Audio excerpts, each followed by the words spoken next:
What is going on, everybody? Washington here, back with another figure to review. And for this review, I'm going to review Druig, the last figure from the Build-A-Figure wave of Gilgamesh, another Marvel Legends from the movie Eternals.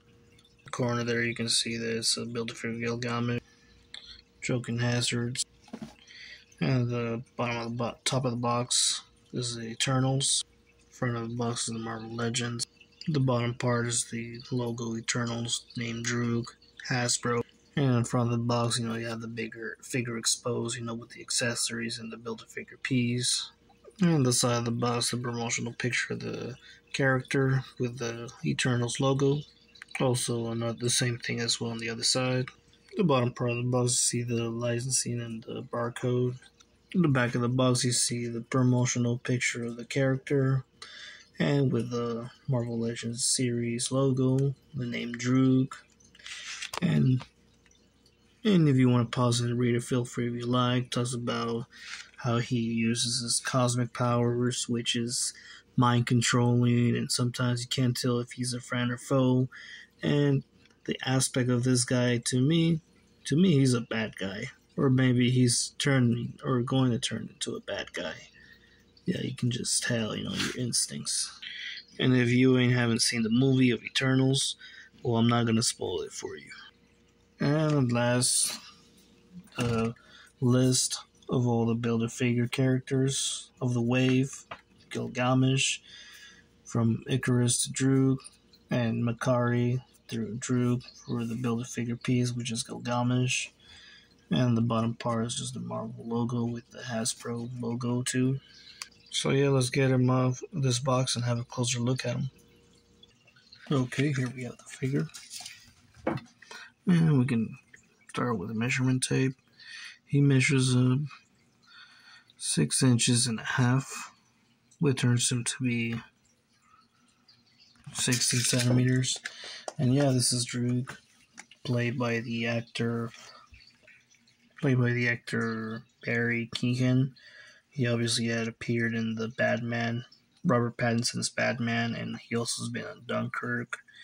And he's been in another, The Spirits of the Island or something like that. But yeah, this character is more like dark. He only has the painting. There's not a lot of painting, just the black and the red. But look at the design. I really like how it goes all the way down. Everything is all trimmed into red. It's all black with some trim lines, and the design, the pattern looks really, really nice. All the way, it starts from the shoulder. This one actually has shoulder pads, and it starts in the forearms too. On the back side, he's got the design as well, except from the bottom part, he does not have that red line trim on the design. And its coat is also flexible with no design underneath. And there. And the back part is the plastic is a little bit more harder, but yeah. And on the legs, there's no design or any of that red trim. Just a few designs by the shin guards and the boots. And yeah, the face, obviously, I don't know, more like he has this powers. He has these powers to control minds, and just like Charles Xavier from the X-Men. But yeah, to me, his appearance that he's a bad guy. You just can totally tell he's a bad guy. I don't know if he turns into a bad guy in the movie. You gotta go see it if it's true. But yeah, the coat here goes all the way down to his feet, so it's almost like if he was wearing a cape or more like a really long dress. But yeah, for accessories, there's 3 in total, and one of them is obviously the Gilgamesh piece, which is the head of Gilgamesh, and he's got 2 extra alternate hands, which are just closed fist. You can obviously switch them up into the closed fist. I don't know what is the obsession of giving us closed fist hands. What is the obsession of Marvel Legends? I mean, they could do other things, with their hands, just like Kingo obviously that energy they blast out of his fingers. Something similar, since they both have cosmic, all of them have cosmic powers, but yeah.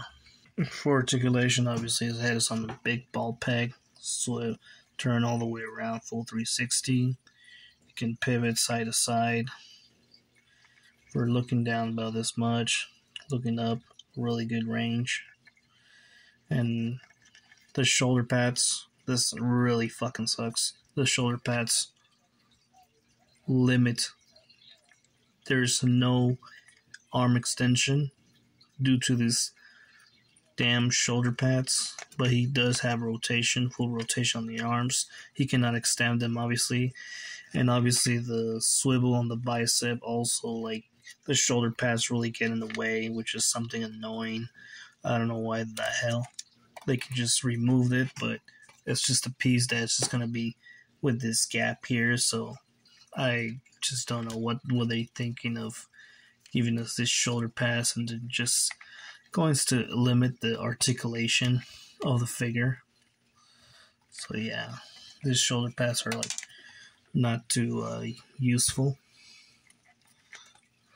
And he also has the double articulation, double hinge on the elbow, and he can also swivel and hinge on the wrist. And obviously he's got that ab crunch. Very limited though. For forward, not too limited. And he's got that swivel, and can also pivot. And the bottom part can not do a split that very well. And he cannot kick forward that much, very limited because of this dress here. And he's got that swivel on the thigh, and he's got that double hinge on the knee, but again, it's limited because of this dress here, really lame. And he's got the hinge on the feet, and can pivot side to side too, and also the pec holes. But yeah, not my favorite figure. For comparison size, here you have him with two 6.5-inch Marvel Legend characters, both figures from Hasbro. Here you have him with a Eugene 6.5-inch from Shazam, a figure from Mattel. And here you have him with a Batman 6.5 inches from DC Collectibles. Two DBZ figures from 6.5 inches from Dragon Stars. Two 6.5-inch luchadors from Jazzware. Two DC figures 7.5 inches from McFarlane. One 7-inch Dutch and a 7-inch Ellen Ripley from NECA. Two 9-inch Xenomorph figures from NECA. And two 8-inch Predator figures from NECA. So yeah, this was Druig from the 7th figure from the Build-A-Figure Gilgamesh wave. Let me know what you guys think of this character. Obviously, it's not my favorite figure. He's super limited on his articulations, not enough accessories, but I do like the paint job. I do like the design of his suit, except for, the parts that limit its articulation. This one is the less articulated figure out of all the 7. What do you guys think? Do you thinking of adding them to your collection?